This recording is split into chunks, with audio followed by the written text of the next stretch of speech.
Between aging and busy lifestyles, many women struggle with maintaining their physical and mental wellness. At Aquavita Concierge Healthcare Services for Women, we can help you revitalize your health and reclaim your life. We start from within by balancing your hormones, allowing your body to achieve and maintain desired weight goals. We also specialize in peptide therapies, regenerative medicine, sexual health, and aesthetics in our state-of-the-art facilities. Feel better, look better, live better. At Aquavita, visit aquavitality.com and begin your journey today. Hola, soy Samuel, Sam Quejo, de Yo Virtualizador. Bienvenidos a un nuevo podcast de la saga de virtualización.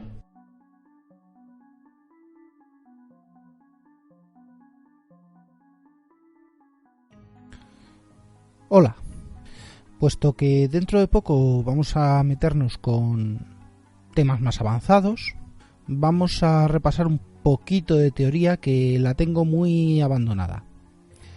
Siempre he hablado de juegos de instrucciones, pero no he dicho lo que son. Si empezamos desde la estructura básica del proceso de datos, nos encontramos los sistemas divididos en recursos y cada recurso dividido en unidades. Bueno, hoy la unidad que nos interesa es el procesador. Un procesador, como no, también tiene varias unidades más. Son más o menos independientes. Hasta la llegada de la ejecución especulativa, ya hablaré de ella más adelante o en otro capítulo, todas las arquitecturas de procesador seguían una arquitectura similar, la arquitectura de von Neumann. La arquitectura de von Neumann divide un procesador en unidad de control, unidad de proceso, bus de direcciones, bus de datos, bus de control y bus de entrada y salida.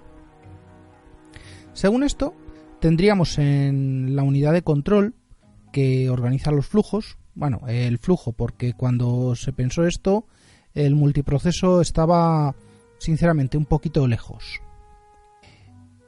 El flujo de instrucciones puede contener datos, registros, direcciones, direcciones a datos, direcciones a direcciones. En fin, contiene todo lo que hay que decodificar y preparar para su ejecución. En la unidad de control se realizan operaciones de control de flujo, en colaboración con el reloj del sistema, los famosos megahercios, o claro, los gigahercios actuales también, pero también las operaciones contra memoria o contra registros y la entrada y la salida. ¿Parece muy complicado? Para nada. Y nada mejor que un ejemplo clásico.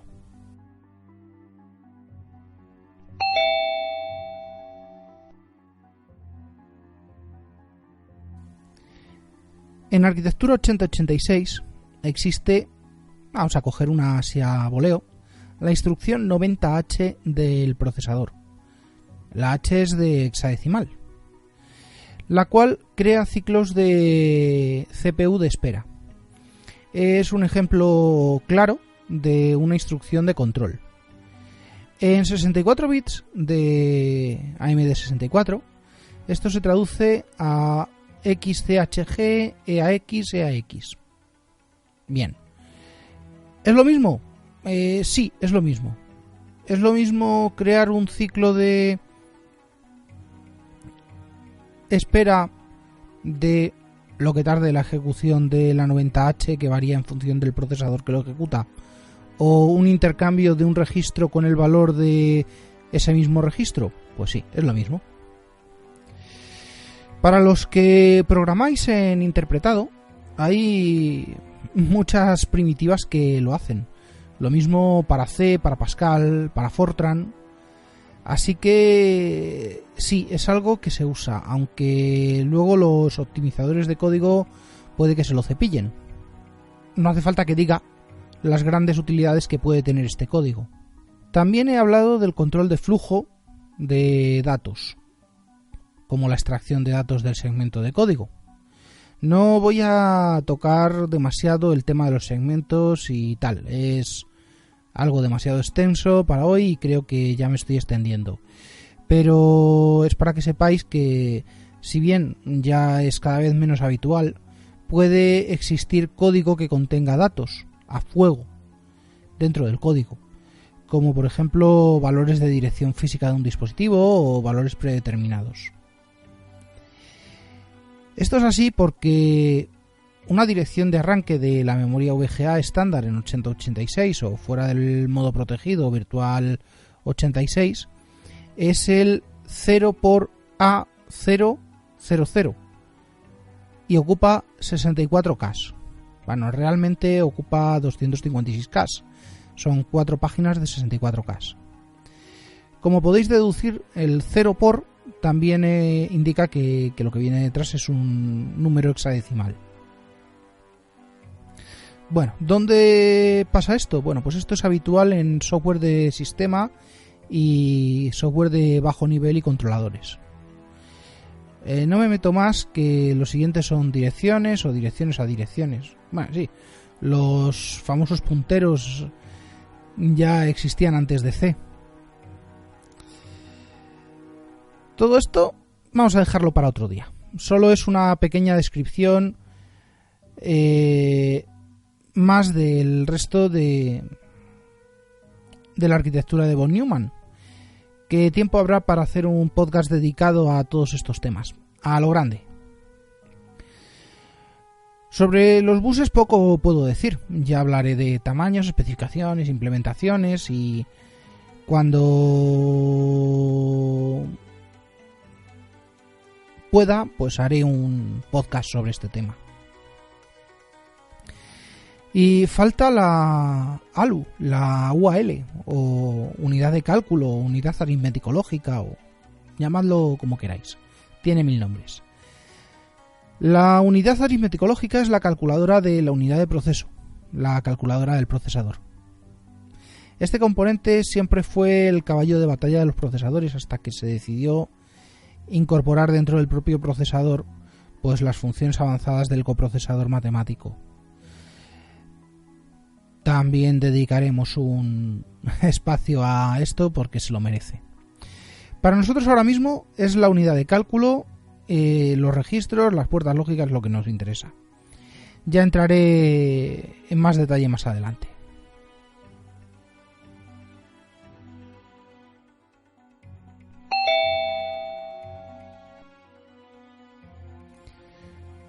Pues todo esto, que es un mundo enorme, nos trae conocimiento sobre juegos de instrucciones.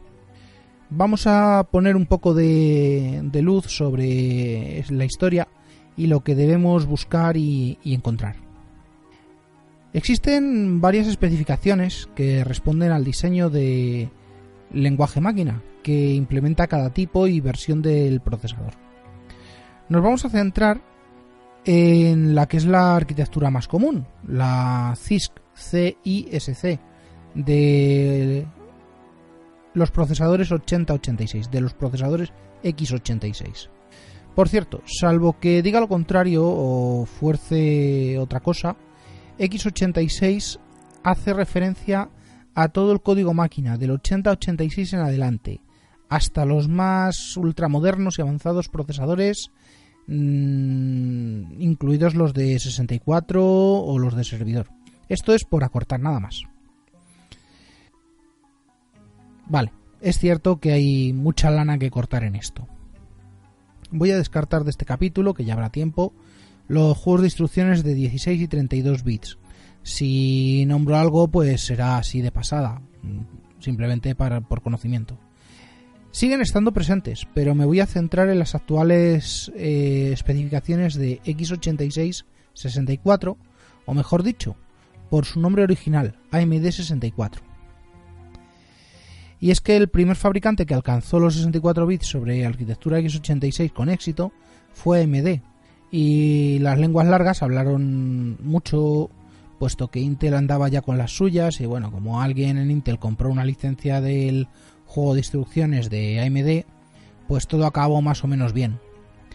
Por cierto, en términos de ciclos de reloj, las instrucciones de AMD tenían mejor rendimiento que las de Intel, lo que lleva a pensar que posiblemente Intel hiciese algo de ingeniería inversa, además de comprar la especificación y la licencia.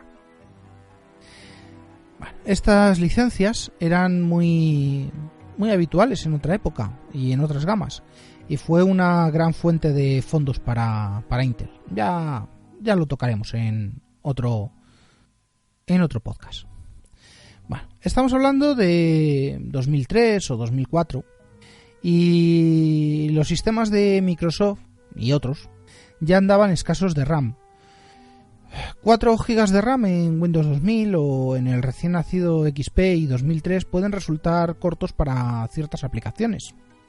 Aunque la verdad es que no recuerdo muchas más máquinas domésticas con más de 1 GB siquiera.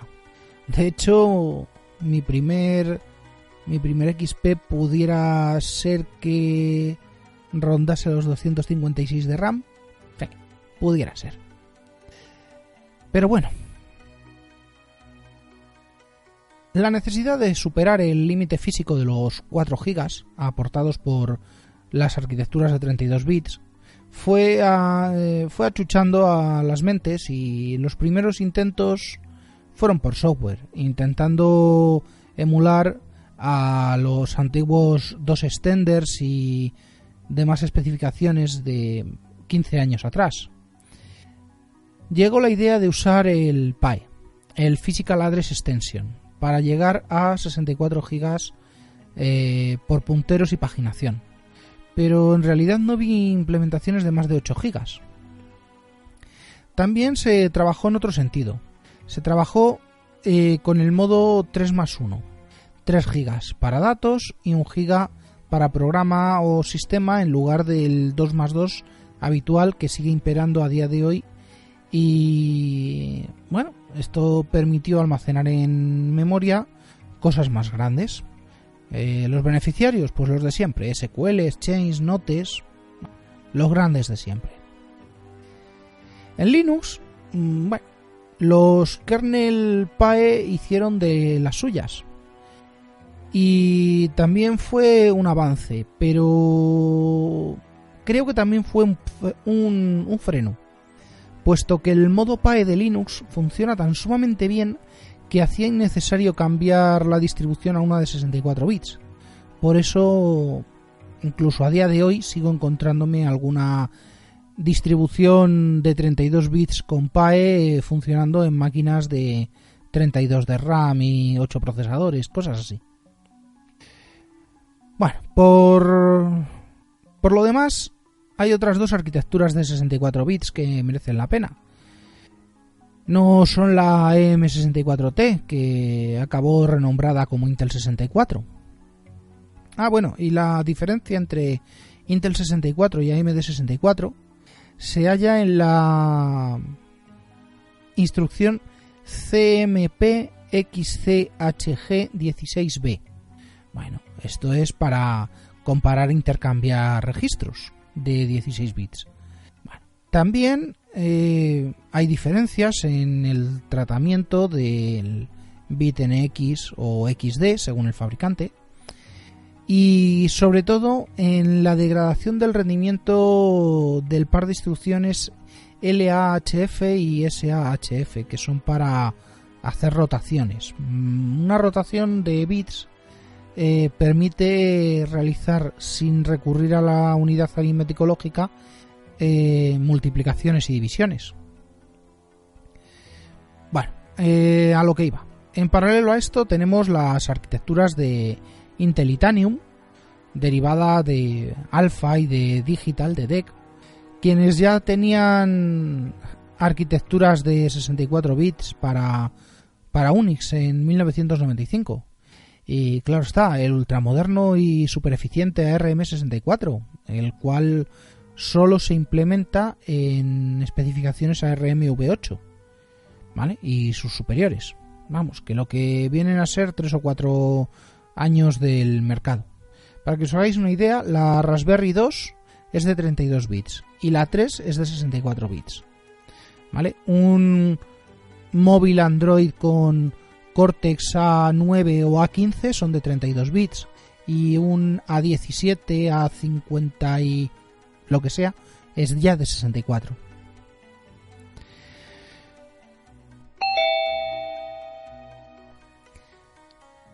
Con todo esto podemos plantear los mecanismos de trabajo de cualquier hipervisor.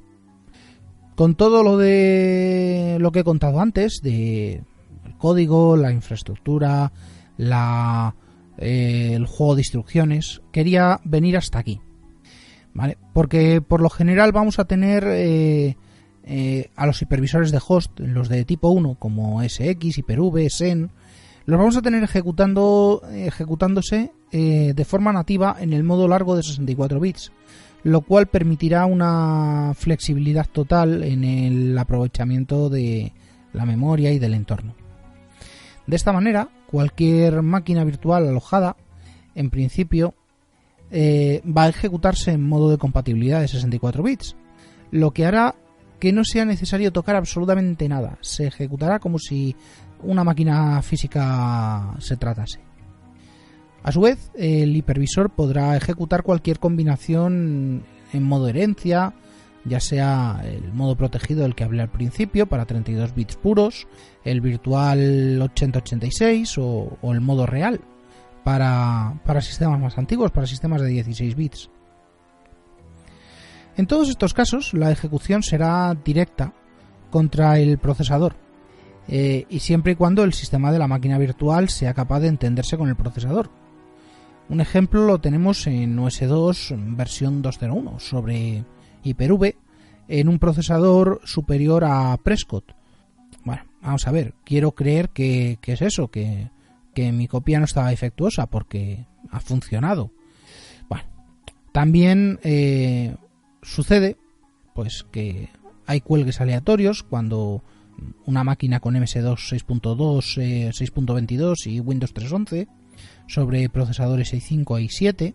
Bueno, si pasa esto, pues la máquina se cuelga y se acabó. Todo esto está muy bien. El anillo -1, recordemos, el monitor de hardware del hipervisor, presenta un núcleo, una interfaz a la máquina virtual y empieza a ejecutar el código.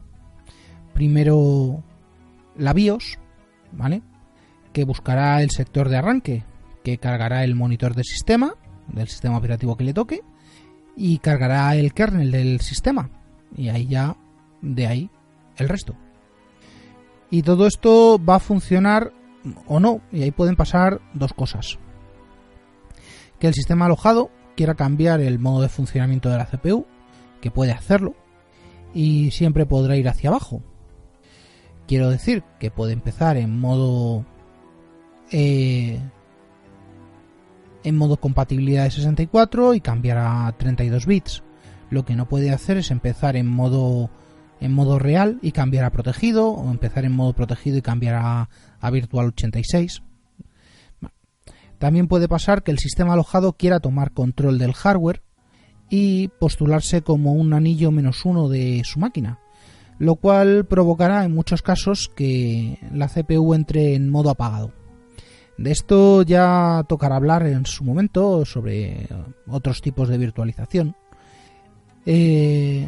pero es lo que me estaba pasando con VirtualBox 5.2 hace un par de meses.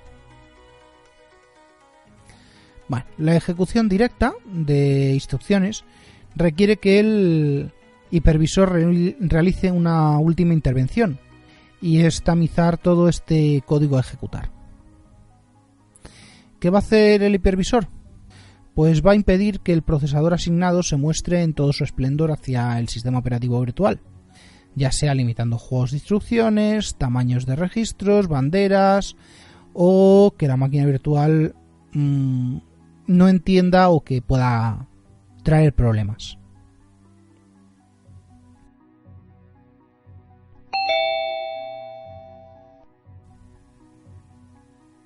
¿Qué tipos de ejecución podemos plantear en cualquiera de estos casos? Pues como ya comenté en los audios anteriores dedicados a teoría, tenemos tres formas de trabajar. La paravirtualización, que hace que el sistema redirija las instrucciones no privilegiadas pero necesarias para el hipervisor, de forma que el anillo -1 recupere el control de los recursos. El sistema operativo alojado es consciente de que está virtualizado, ya sea por sus propios medios o por medio de drivers y agentes de la plataforma del hipervisor. Las aplicaciones, pues en este caso, se ejecutan de forma nativa en el sistema alojado y sin necesidad de cambios. Esto no quiere decir que se permitan accesos directos al hardware u otras operaciones privilegiadas. Esto es inherente a casi todos los hipervisores, sea cual sea su tipo. No nos van a dejar realizar cierto tipo de operaciones. Tenemos también la virtualización asistida por hardware, que se logra mediante el uso de juegos de instrucciones adicionales en la CPU y placa base. Bueno, la placa base lo único que hace es permitir esas instrucciones. Hace varios programas hablé del juego de instrucciones de Vanderpool para Intel VT y el resto de denominaciones equivalentes, AMDV y demás. Este requisito de hardware especial permite una mejora para virtualización. Mejora que posiblemente no se vea a pequeña escala, pero toma importancia con el incremento del tamaño de la infraestructura. Y, por supuesto, aporta una mejora de rendimiento al tener que hacer menos capturas de hiperllamadas o permanecer menos tiempo en modo privilegiado, a cambio de unos requisitos de hardware y una capacidad de ejecutarse en un hardware menos común. Bueno, ya cada vez menos. Por último, la traducción binaria es una virtualización de software que incluye el uso de un intérprete. Traduce el código binario a otro código binario en tiempo real, pero excluye las instrucciones que no sean de trampa, que no sean de control, de hiperllamada. Esto significa que la entrada contiene un conjunto de instrucciones completo, pero la salida es un subconjunto del mismo y contiene solo las instrucciones inocuas. Esta tecnología es la más cercana a la emulación y permite absolutamente todas las operaciones. El coste reside en la velocidad del traductor, y si este está optimizado para un hardware o plataforma en concreto, puede superar a cualquiera de las otras tecnologías. Quiero decir que esta traducción puede llegar a ejecutar con más rendimiento el código original mediante esta emulación que realiza. Combinar cualquiera de estas metodologías pues es a día de hoy la funcionalidad básica de cualquier hipervisor. No es lo mismo hoy que hace 15 años. Bueno, puesto que van a aprovechar la asistencia por hardware, que aporta la posibilidad de migrar máquinas virtuales en ejecución, la traducción binaria si está disponible para optimizar el uso de los ciclos de reloj y, por supuesto, la paravirtualización para los sistemas heredados. De ahí surge la idea del hipervisor híbrido. Bueno, en realidad hay demasiada discusión alrededor de esto y no sé, seguramente meta alguna píldora. Bueno, la traducción binaria también se utiliza en la intercepción de llamadas a dispositivos. De esto ya hablaré cuando veamos dispositivos virtuales, junto con otras tecnologías más modernas que aportan más asistencia por hardware. Es más, es la forma más relevante y operativa de manejar dispositivos frente a la emulación. Por último, imagino que sería bueno conocer quién en el mercado aprovecha más cada tecnología.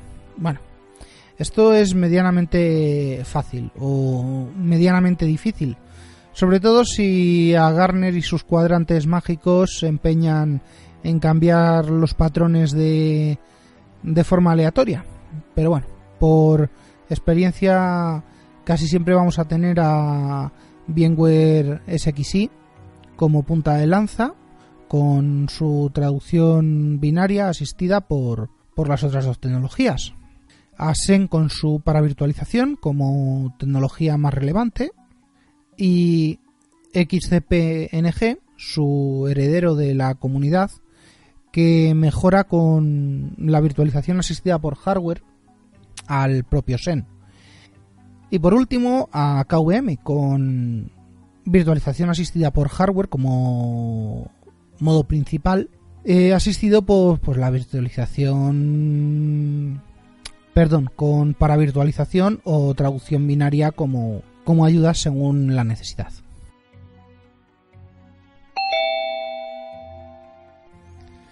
¿Hay traducción binaria en otras plataformas? Bueno, pues sí. Solaris, HPUX, ZVM y, como no, VMware y KVM tienen, pero a distintos niveles. Por ejemplo, la virtualización en Z de IBM y en Solaris utilizan por defecto para virtualización, aunque ambos admiten KVM. No he visto a ningún Z ejecutar código 8086, código x86, pero la verdad es que sí lo intenté hace tiempo sobre un UltraSpark con Solaris 10 y QEMU, lógicamente con KVM. No conseguí hacerlo porque aquello era lentísimo, realmente no tenía sentido, no era utilizable. También influye que dejé de tener acceso a la máquina. Al revés, tampoco he hecho nada. Si conozco a gente que ha hecho este tipo de instalaciones y me hablan de degradaciones de rendimiento del 90%. Intentar ejecutar, no sé, PowerPC o Spark sobre x86 es pues eso. Bueno, en el mundo ARM también hay virtualización cruzada. Por ejemplo, tenemos con claras obligaciones de cumplir unos requisitos de hardware muy específicos. Tenemos una versión de SXI de VMware para ARM. También tenemos a KVM, que permite ejecutar cualquier sistema ARM sobre x86. El rendimiento no es el nativo, por supuesto, y con unos requisitos muy elevados puede ejecutar código x86 sobre ARM, donde el rendimiento, por supuesto, tampoco es nativo. Y se me queda también un candidato en el tintero. Se me queda QEMU. QEMU es probablemente el emulador más potente que existe, ¿vale? Permite ejecutar casi cualquier cosa, código de una máquina en otra, y siempre va a utilizar emulación por defecto, salvo que pueda valerse de KVM para realizar la virtualización o la virtualización asistida, o que pueda aprovechar las funcionalidades de Xen o de libvirt o de cualquier otra cosa. Y un ejemplo pues lo tenemos en Android Studio, por ejemplo, sería uno, o BlueStack, que es el emulador comercial. Y sin más, pues hasta aquí. No voy a meter mucho más en el capítulo de hoy. Ya volveremos en el próximo capítulo con otro tema.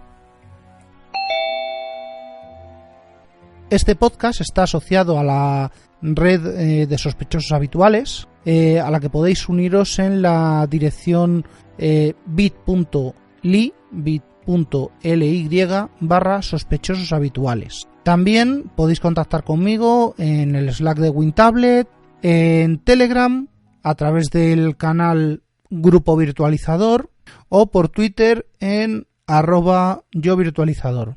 Así que hasta la próxima. No olvidéis dejar una reseña si os ha gustado. No olvidéis darle al botoncito del corazón en iVoox si os ha gustado. Y siempre agradecido por los... Hasta la próxima. Between aging and busy lifestyles, many women struggle with maintaining their physical and mental wellness. At Aquavita Concierge Healthcare Services for Women, we can help you revitalize your health and reclaim your life. We start from within by balancing your hormones, allowing your body to achieve and maintain desired weight goals. We also specialize in peptide therapies, regenerative medicine, sexual health, and aesthetics in our state-of-the-art facilities. Feel better, look better, live better at Aquavita. Visit aquavitality.com and begin your journey today.